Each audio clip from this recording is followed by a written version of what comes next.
Homage to the Venerable Monk Liao Ming. Homage to Master Sakya Dzogchen. Homage to His Eminence the 16th Dharma King Karmapa. And homage to Master Dukten Dorje. Homage to the three jewels on the altar. Homage to the main deity of group practice today, Mahachundi Buddha Mother.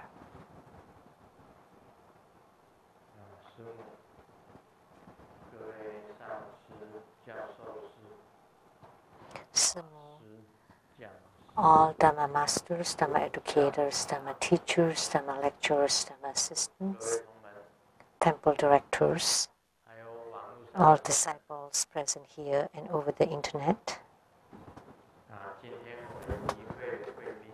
and our participating VIPs today.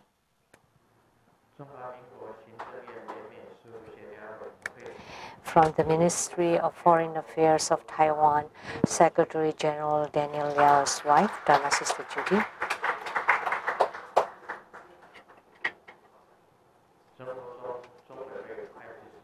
Accountant to the True Buddha Foundation, Dharma Sister Teresa.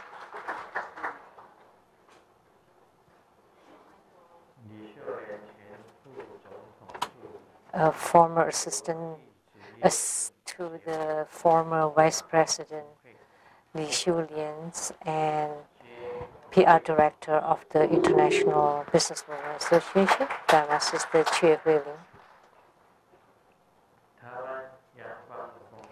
From the Sunny Line Dancer of Taiwan, Dharma Sister Ling Shen. And from Fuxing Airline, Dharma Sister Umei. Dr. Ryan Tong.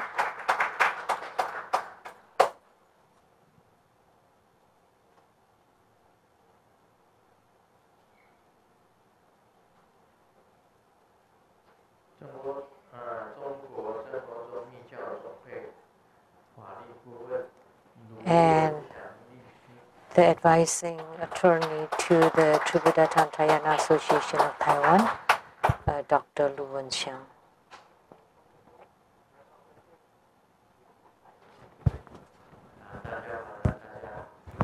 Good evening, everyone. How do you do? In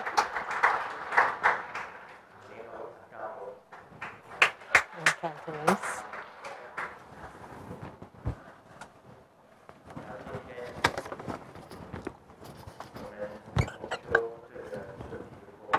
Today we had the group practice of Mahachundi Buddha Mother as the deity yoga.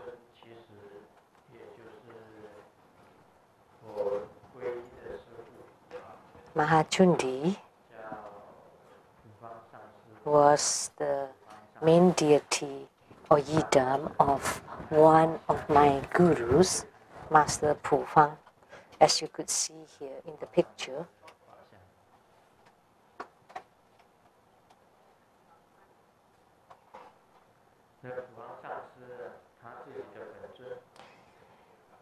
This is the yidam of Master Pufang. And he built a temple called Dzogchen Temple.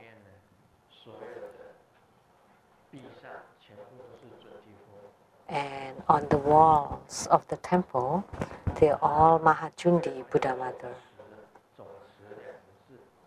And the temple is called Dzogchen, which means complete or general, because the mudra formed by Mahachundi Buddha Mother is called the general mudra or the complete mudra. So this mudra is called the general mudra. So this is the mudra of Mahachundi Buddha Mother. And why is this mudra called the complete or general mudra? Because at the beginning of forming all kinds of mudras, or the mudra transformation, you would first form this mudra, which is the general mudra. And this is the same mudra formed by Mahajundi Buddha Mother,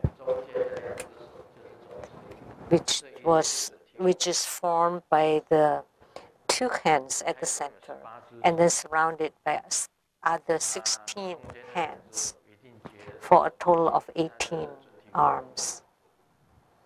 So if the mudra form at the center is this mudra, then that deity would be Mahajundi.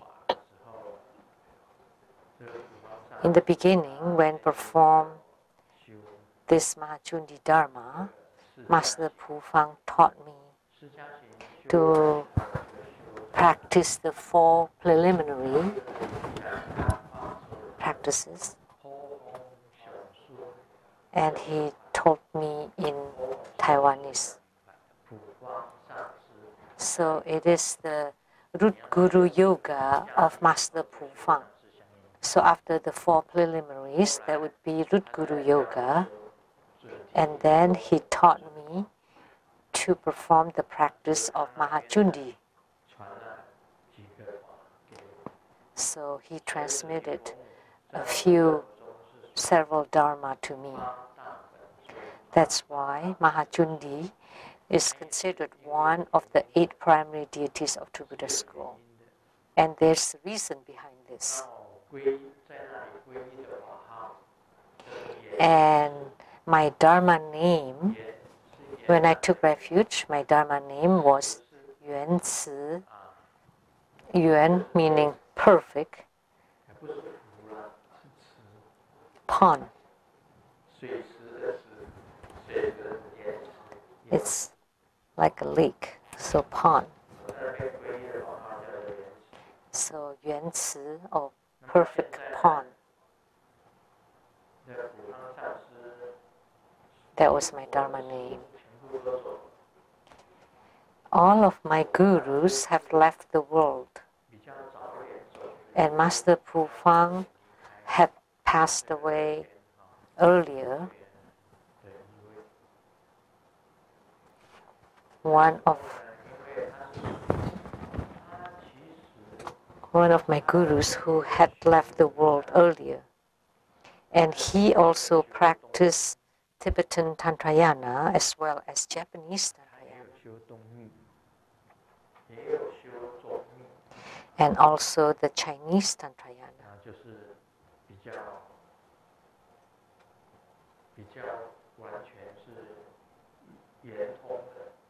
So he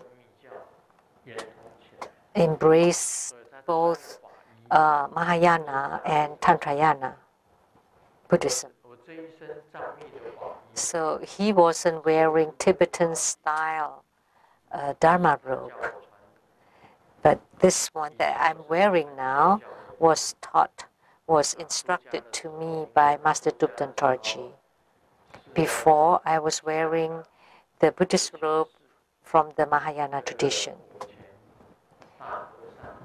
because I was ordained. My hair was shaven by Guo Xian, the great monk Guo Xian of some temple in Hong Kong.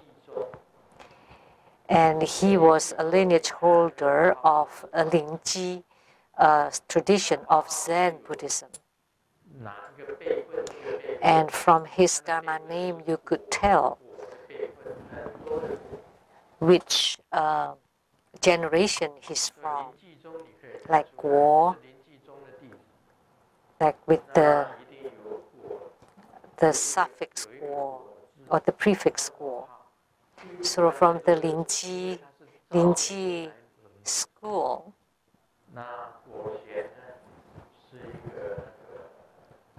not all of them were named Guo, but on that generation, that would be named Guo, and many of them. And the Venerable Guo Xian shaved my hair. Actually, he took refuge in me, and then this disciple of mine ordained me to be a monk. So this is really peculiar that in the past, Huineng, the sixth patriarch, had a great monk took refuge in him. And then this great monk ordained Huineng, the sixth patriarch. So he was ordained by his disciple. The same with me. The Venerable Guoxian took refuge in me, and then later on he ordained me. The same with the sixth patriarch Huineng.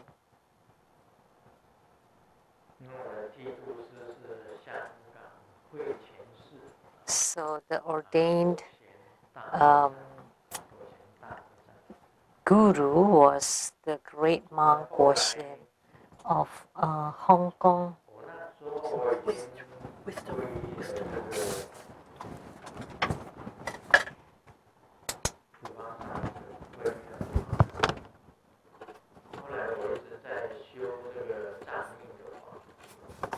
Oh, the Wisdom Spring Temple.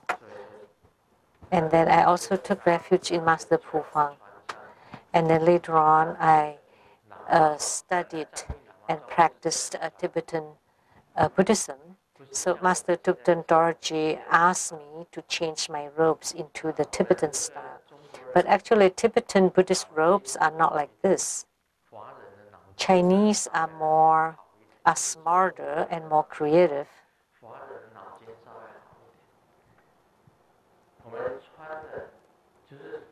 So what we wear now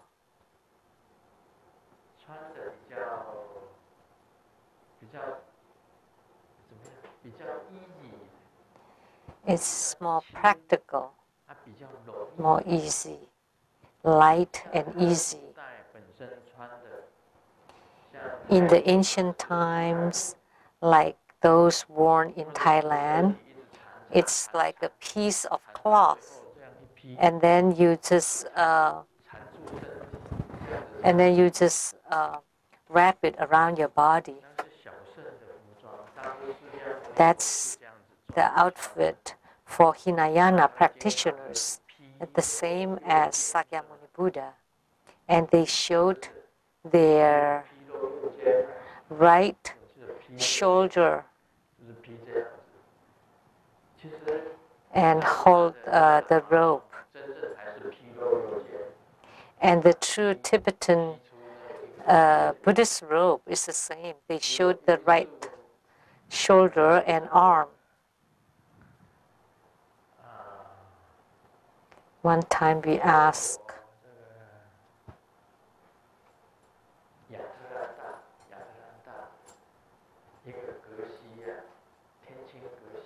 Tenzin Kesher from Atlanta.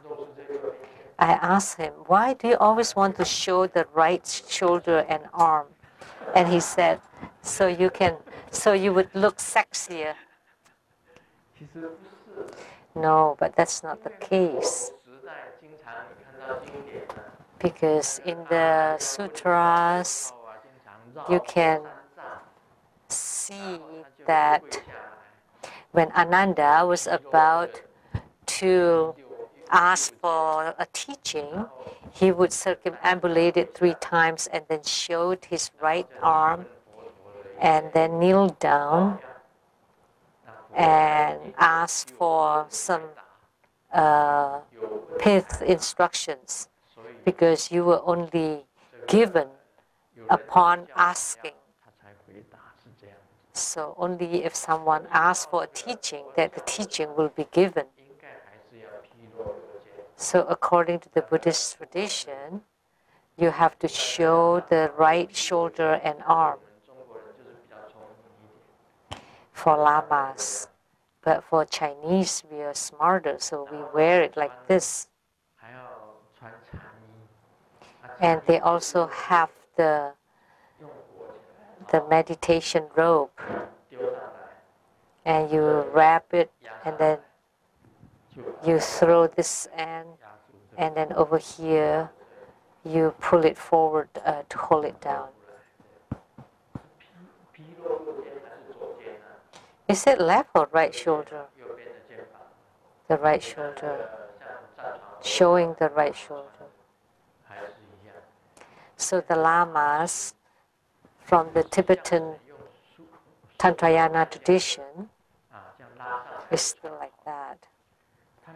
Their lama skirt is not like ours with elastic, but they use a rope to tie it and then turn it over and then wear the upper shirt and then also wrap the meditation cloth over it. But they have also been modified. And here with us, it's modified even more with 2 sleeves, and then we use elastic. And when they saw us, wow, this is so convenient. Where they have to tie the rope and all that.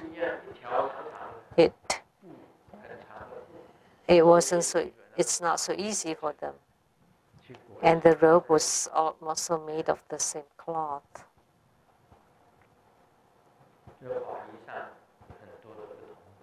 So there are many different kinds of Dharma robes. And the Mahachundi deity yoga was transmitted to me by Master Pu Fang.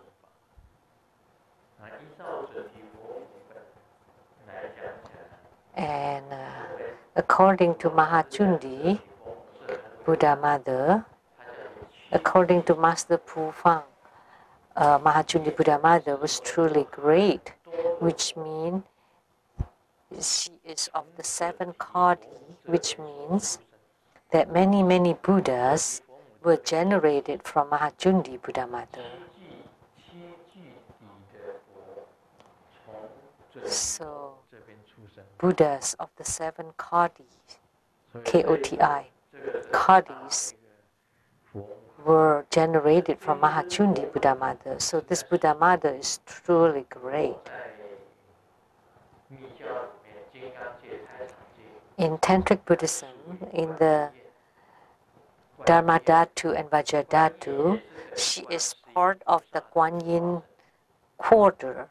So she is also an emanation of Guan Yin Bodhisattva. So you need to know about his origin.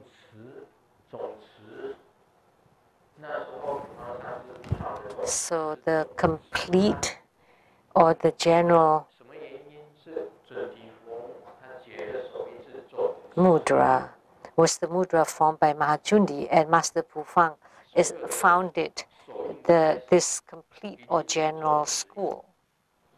And all mudras started with this mudra, the general mudra, before the mudra transformations. So there are several variations. Like if you open the 2 index fingers, this becomes the mudra of Taras.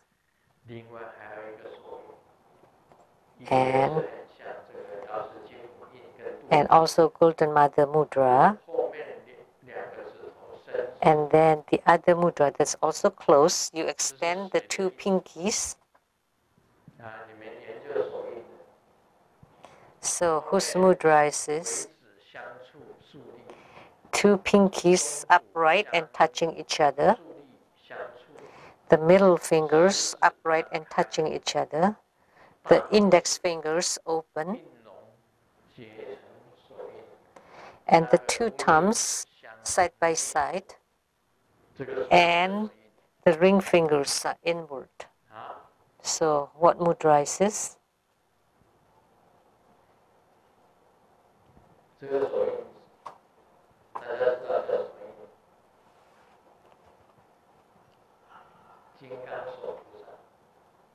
This is Vajrapani mudra.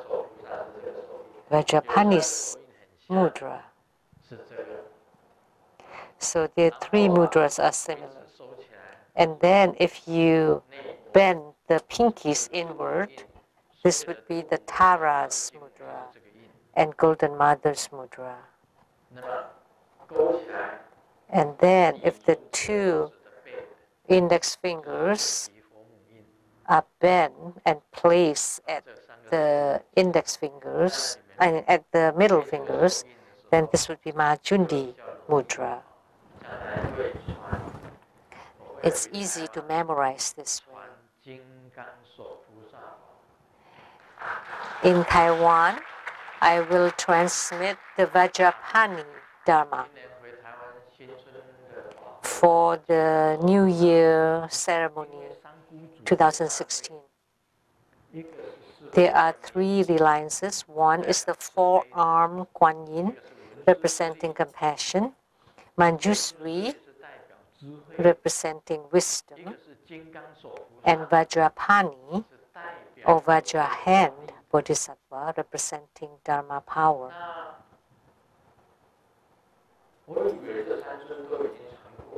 I thought I have transmitted all these 3 deities.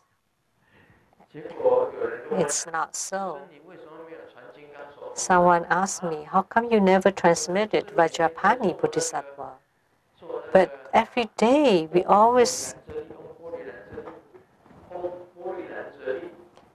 do this Om Purantari. And Om Purantari is the heart mantra of Vajrapani.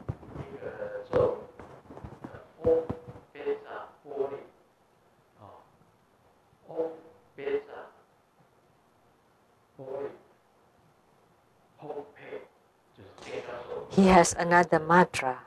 A true heart mantra of Vajrapani is that.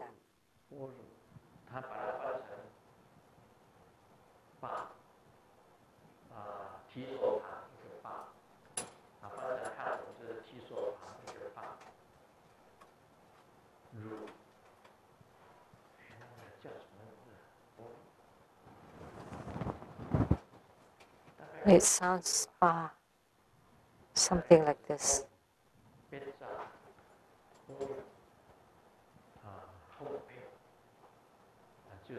That's Vajrapani's mantra. Om Pecha Puru Om Pe. Now we've completed the talk on Mahajundi. Now let's continue on Great Perfection Dharma.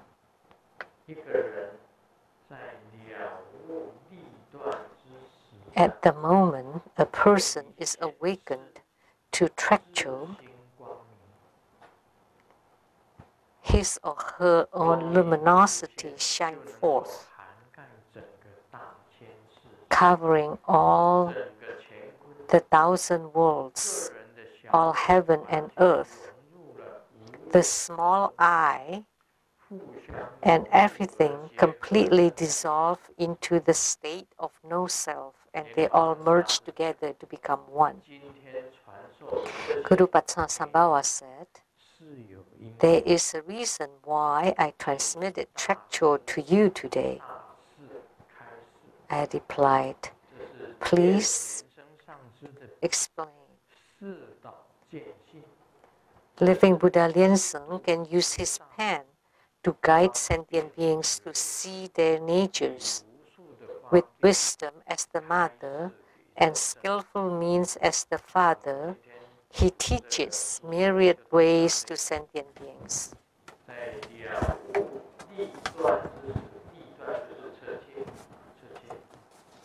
So, at the moment a person is awakened to Trekcho, or cutting thoroughly, his or her luminosity shine forth. We often say pay.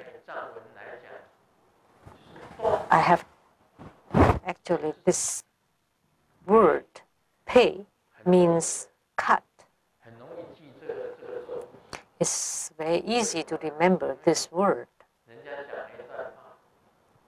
because in Chinese, if someone says something and you say pay, that means like, phew, nonsense. You don't want to listen to it. In Chinese, it's written like that, with a mouth and no and one, which means cut, cut. When you have your thoughts running and keep thinking about something, and then you thought, well, but I'm in the middle of a sutra recitation, then you can just say "pe" to clean it all up.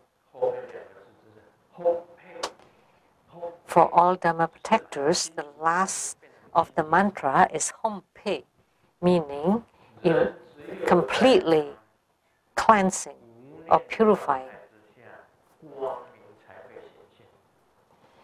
Only when a human being has no thoughts whatsoever that he could shine his radiance. Like in Trekcho, when you cut them completely, then the light can merge into you. Like in meditation, you also want to say "pe" to cut off all the thoughts. The sixth patriarch Huineng said, if you don't cut all the unceasing thoughts, the poor body is as long as that.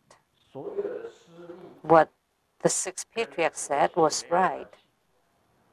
He thought that all the thoughts and the Buddha nature are irrelevant. Buddhi is one rank or one state, and your thoughts is another state. If your thoughts do not interfere with the Buddha nature, then the Buddha nature is as long. So what he said was right. Even when you have so many thoughts influencing your Buddha nature, the Buddha nature is still as permanent as that. But in order to let the Buddha nature to appear, you need to pay your thoughts, to cut off all your thoughts. And the sixth patriarch Huineng could cut off the thoughts from the Buddha nature, that the two of them are irrelevant of each other. But for us, the mandate people cannot do that. So we could only decrease our thoughts until we are purified, and only then the Buddha nature would be able to appear. That's the concept. There are many the practitioners from the past that said that Mahayoga is the phenomena of a perfect Qi practitioner. And Mahamudra is the same as Trekcho, which is purifying yourself.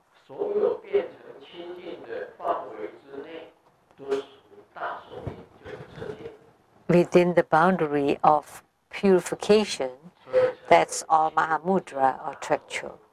That's why the Mahamudra is called the pure Mahamudra or purifying Mahamudra, or the Ganga Mahamudra, or the luminous Mahamudra.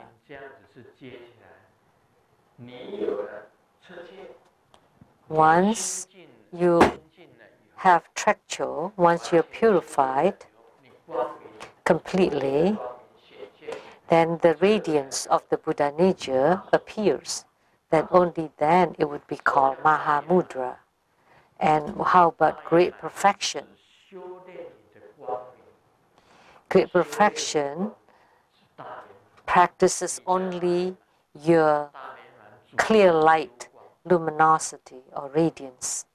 So primarily, train or practice your light.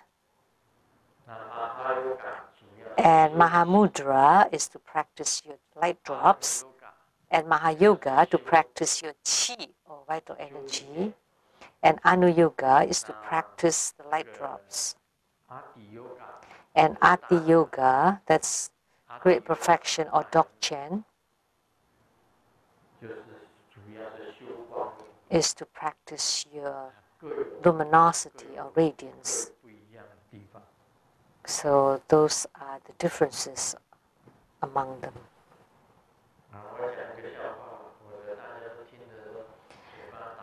Let me share a joke, otherwise you start yawning listening to that.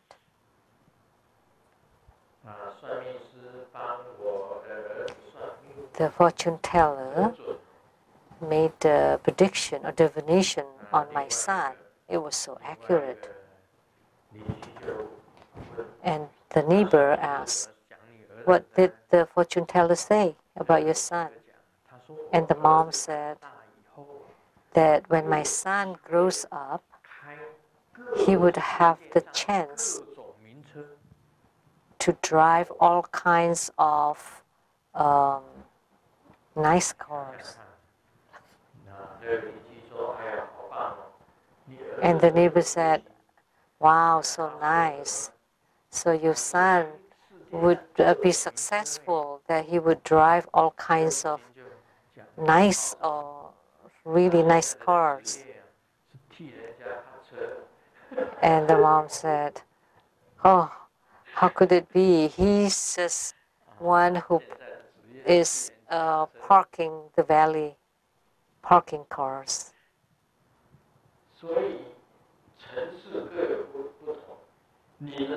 So there are different ranks. There are some people who are truly rich, who would drive all kinds of expensive cars. Bill Gates is very rich, is the richest, but he doesn't have that many luxury cars. But his partner was also very rich, but not as rich as Bill Gates, and he built a parking lot. You know, the multi-level parking lot, that's inside his house. So he built a private parking lot for his cars, for his own cars.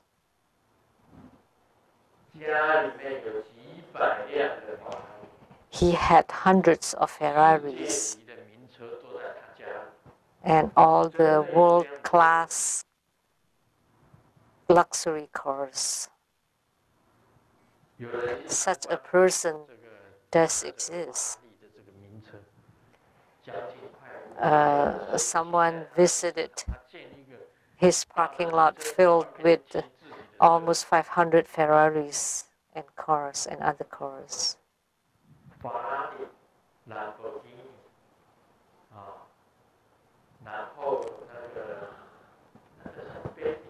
Ferraris, Lamborghinis, Bentleys are garbage. That's, for him, that's like garbage. So he had all the race cars, sports cars from all different countries, all inside his parking lot, his car park. And he invited people who own also luxury cars to visit. Only he was qualified to drive those world-class cars. But the person who parks cars at the valet parking, he doesn't own those cars. But think about it. What do you really own? Nothing. Because one day, whatever you own would become somebody else's. You cannot bring them with you. Bring whatever you own with you when you leave. When a human being leaves the world, they would go empty-handed. They cannot bring anything. It's like the poem of Xu Zimo. Just wave your hands, and you can't even carry a piece of cloud. You can't even take a cloud with you. Who sang that the other day? Goodbye, the Kang Bridge. What was it called, the song that you sang?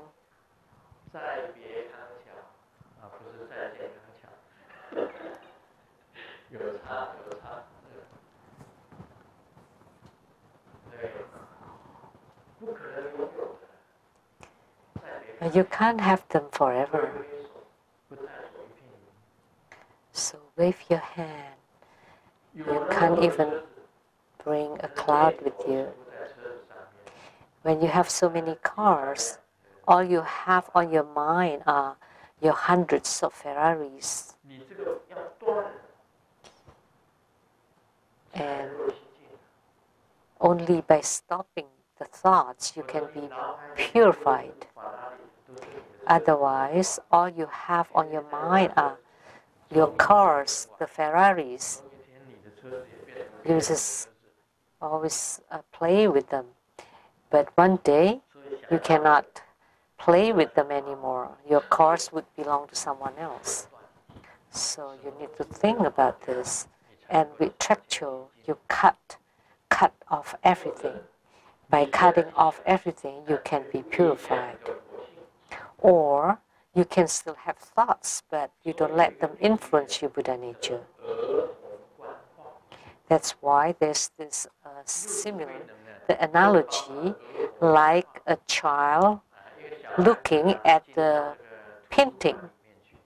Like when a child enters into a library with the painting exhibition from the world.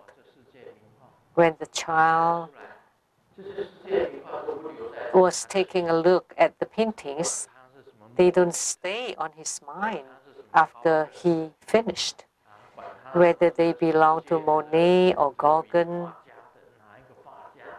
or any other renowned painters of the world, he doesn't know any of those. Whether they are abstract or impressionistic or realistic or whatever, he doesn't care because he doesn't know about that. He just walked by and was totally uninfluenced by them. So this was said by the sixth patriarch Huineng, and he was capable of that. So you could see all those world-class cars, all those luxury cars, but you don't keep them on your mind because you can't afford buying them. But those are really top, high-class cars. Some Ferrari costs $1 million, but you don't keep them on your mind, and that's fine. Then none of your business. So that's how you cut them off. And the sixth patriarch Huineng was capable of cutting them off like that. And we should learn like that in the future, although you have thoughts, but you don't affect your Buddha nature. This is the same as structure.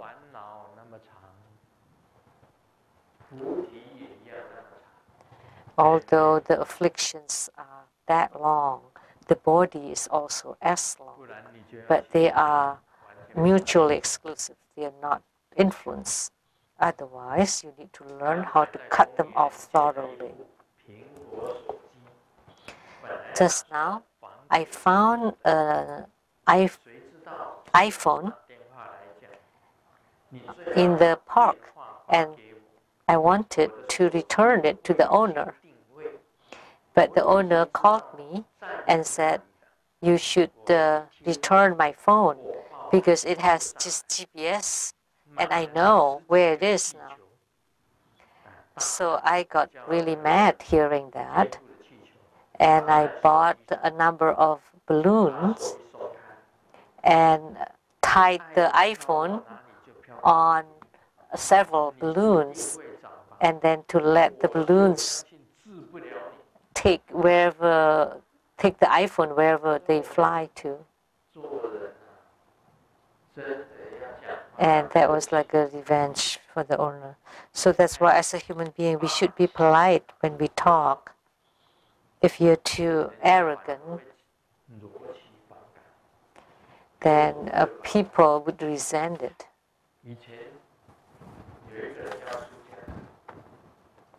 Someone was interested to become a monk, and I was about to ordain him,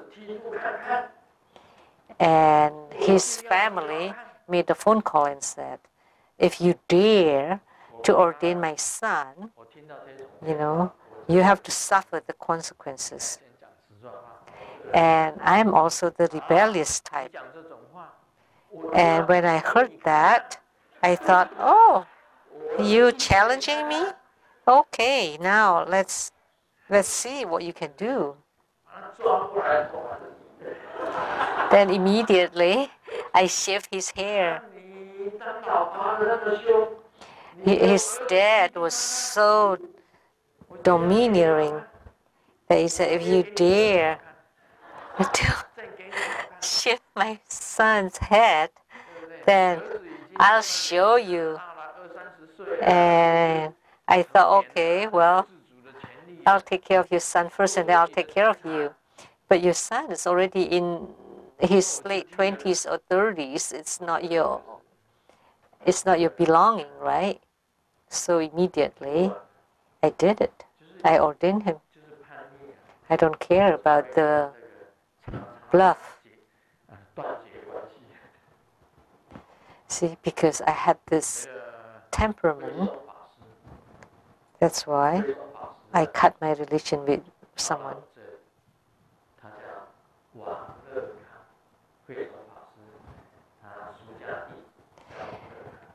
There was the Venerable Huizong, and he was called the Panlekang. Before he was becoming before he became a monk, he came for spiritual cultivation and asked me, where should I be ordained? And I told him, why don't you go to mountain so and so to become ordained? And he did. But he couldn't adapt to the environment there. And he came here instead. And that mountain so and so hired a lawyer and called here, made a phone call. And the lawyer was really arrogant and said, Sangyen Lu, our great master said that you can keep this person and give him room and board, but you could never let him take refuge in you. And when I heard that, I said, hey,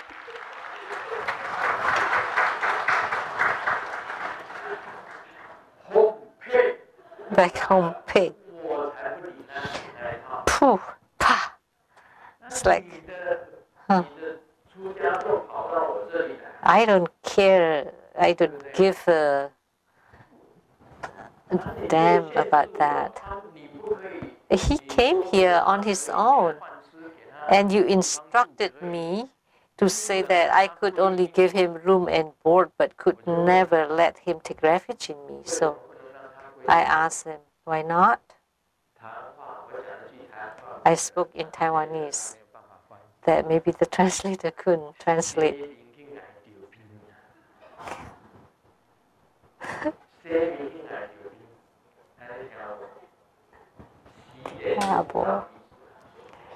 It's like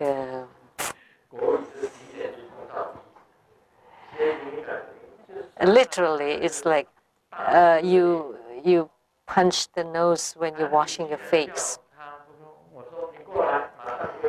So it is like a disgrace to that great master.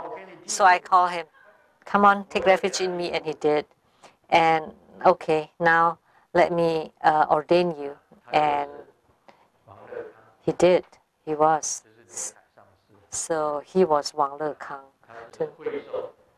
So he was the chief educator there. The Reverend Hui Song, which is Master Lian Hai of True Buddha School now. But if had the lawyer been polite, and Master Lu, now he's gone to your place. Well, if he has time to think, and if he wants to come back here, or maybe you can see how the situation is. All depends on affinity.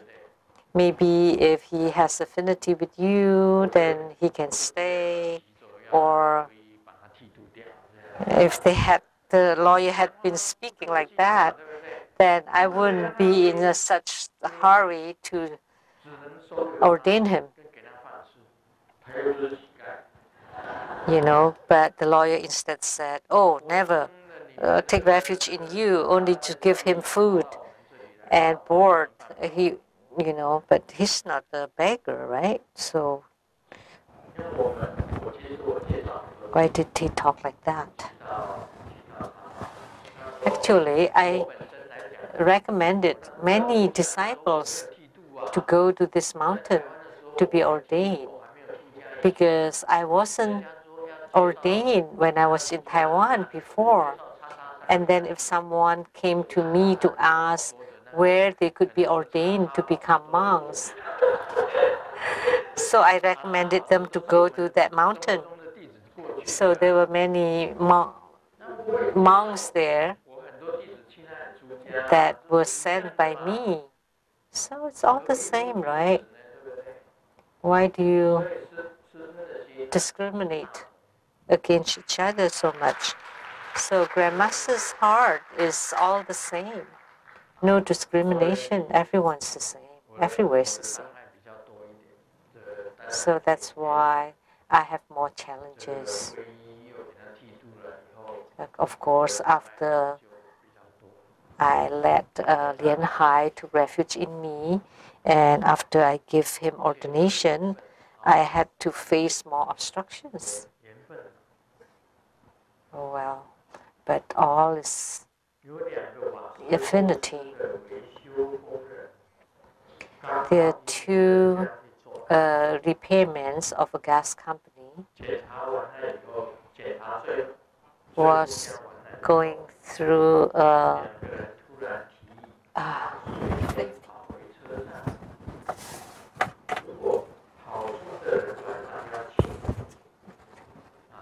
for the safety check, and I missed that part. And they raced against each other and said, "Okay, who loses would have to buy the drinks." And they ran, and someone was running after them, so they turned around, and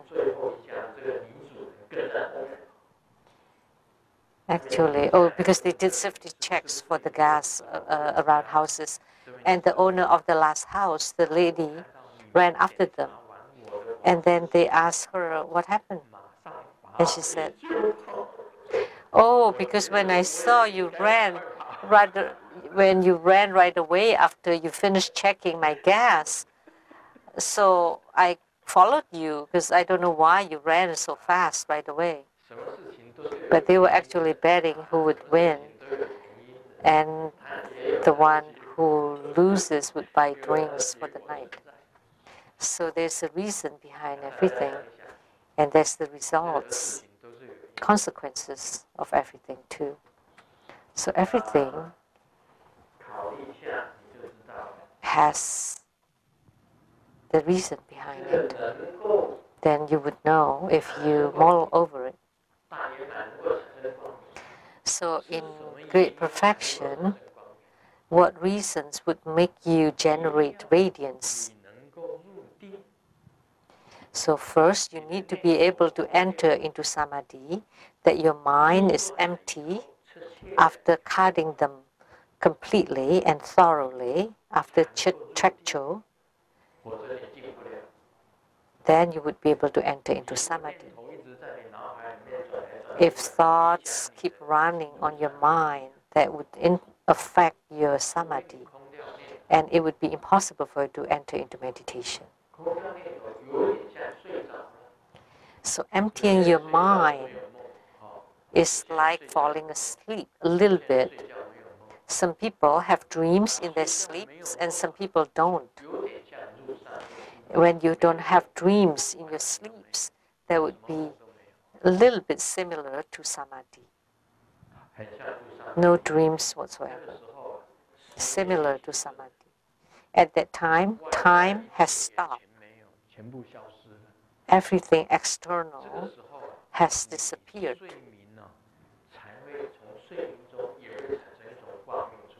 And at this time, even in your sleep, there would be radiance emitted. Only then you would be able to rejuvenate yourself. And you can heal both your body and mind. That your spirit, your mind, you would be healed and repaired and rejuvenated, and your body too. So even entering samadhi or deep sleep, even when it's only for 5 minutes, then your energy would be totally rejuvenated. Otherwise, even if you sleep for the whole night and it is filled with dreams and you still feel tired when you wake up, that means that your mind continues to churn, that you never rested. If you can truly Trekcho, then you can get a complete rest, and the time and the space do not exist. And at this time, radiance can enter into you, and you are also abiding in the radiance. Then you heal both your body and your mind, and you rejuvenate your spirit, even after only a few minutes. After entering into samadhi this way, and when you exit from it, you feel totally re-energized. So sleep is quite a science. There are some fellow disciples who specialize in this sleep disorder, teaching people how to fall asleep, how to sleep. So Trekcho is the same as resting. When you're emptying yourself of everything, that's resting. Samadhi is resting, sleeping is resting. But these three different levels, and they're slightly different.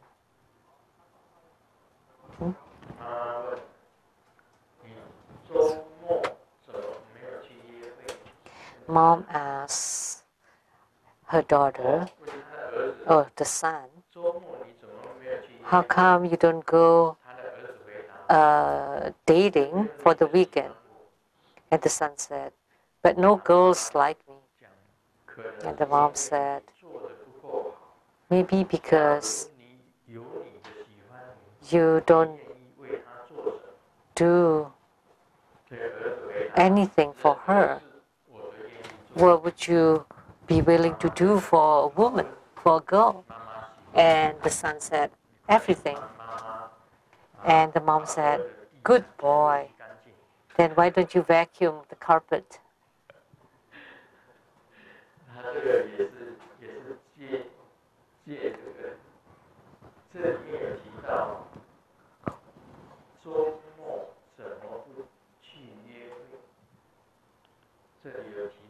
So this talks about no dating over the weekend.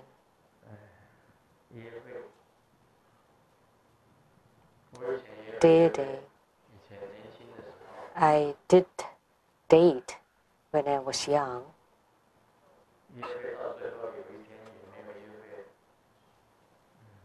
And then eventually, no more datings. Why?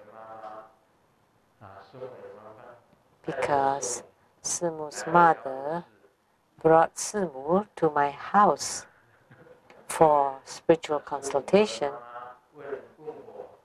And Simu's mother asked me, take a look at my daughter here. Who should she marry?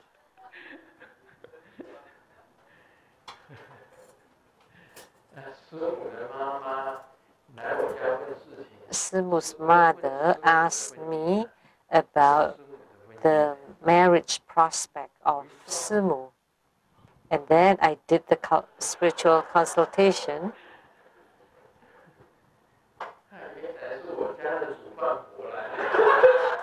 Oh, it turned out to be the mistress of my house. I didn't say it though. I just knew it in my heart. So, okay, I should start dating Simu.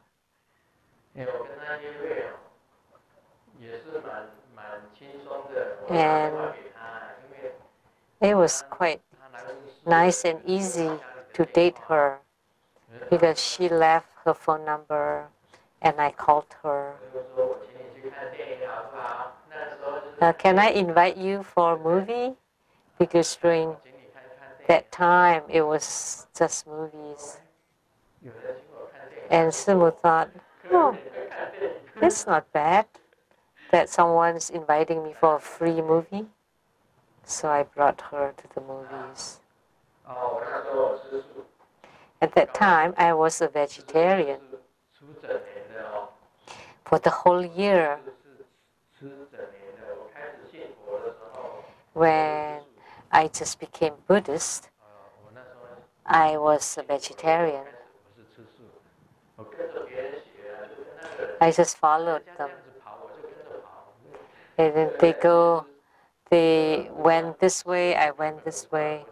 So actually, being a vegetarian is irrelevant of being a Buddhist.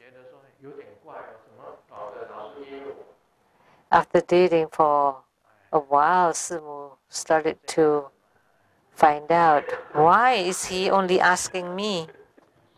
Actually, that's about it. No big deal. At those times, it was quite an effort to make a phone call because we did not have a phone at the house. I had to go to a public phone. I had to line up and then made the phone call.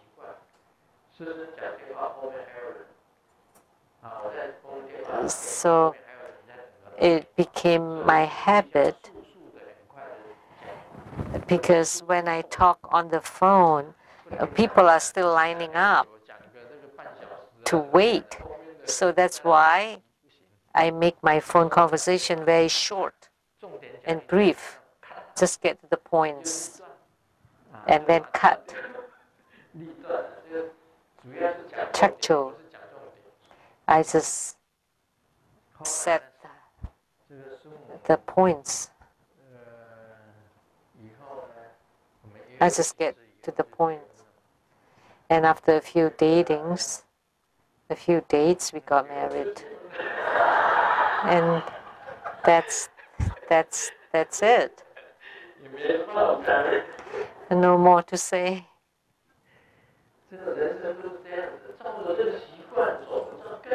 You know, human life is like that. We just follow our habits. And we just follow the norm. At that time, I didn't want to get married. Why? Because I wanted to be different. I didn't want to get married. I was the eldest son. From 26, I started to practice Buddhism, and I still wasn't married at 30. And my parents were not in a hurry, and I wasn't either. Why didn't I want to get married? Well, because I thought, by practicing Buddhism, there's no need to get married. And then one day I was playing basketball with people. See, I can also play basketballs. And I was throwing the balls, and I heard several classmates and co-workers talking about me. So Yendu is 30 already. How come he's not married yet? And then there was a co-worker that said, well, maybe he has problem in one of his parts. I was so mad. I had problems with my part, so I showed it to them. So I had that temperament, rebellious. If you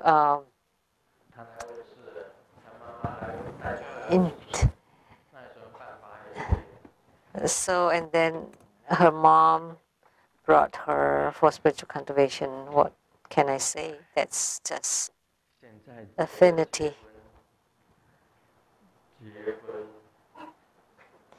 Now, getting married is very good.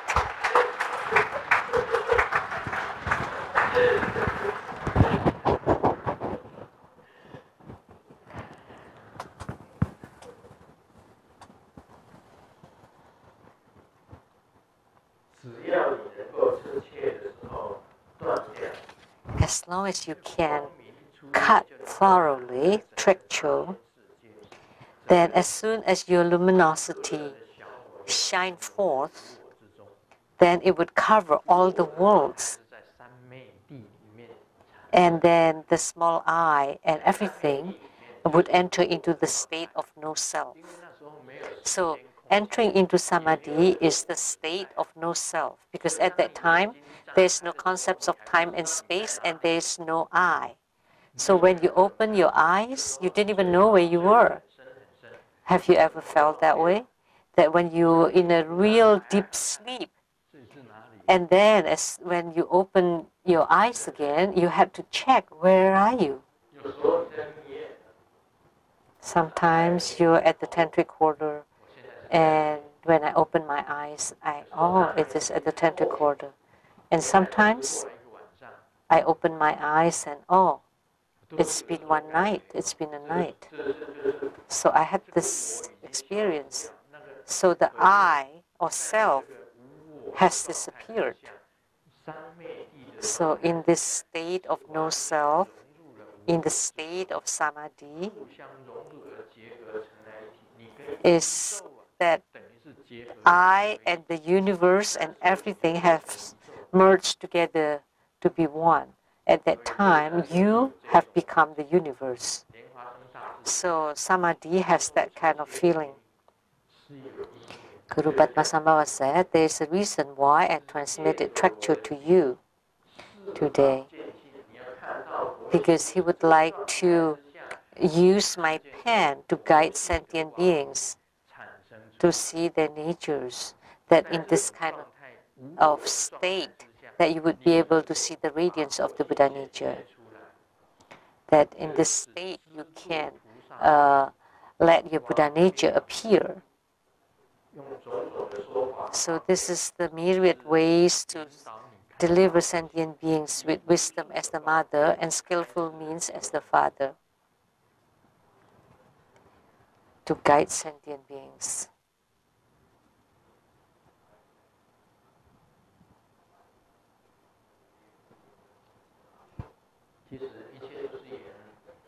Actually, everything is destiny. The last joke. When you're courting someone or you're chasing after someone, the moon represents my heart. But when you break up, it is because of the moon. And the moon complains, what? It's none of my business. Actually, in this world, there are nothing. There are no issues whatsoever, no problems whatsoever.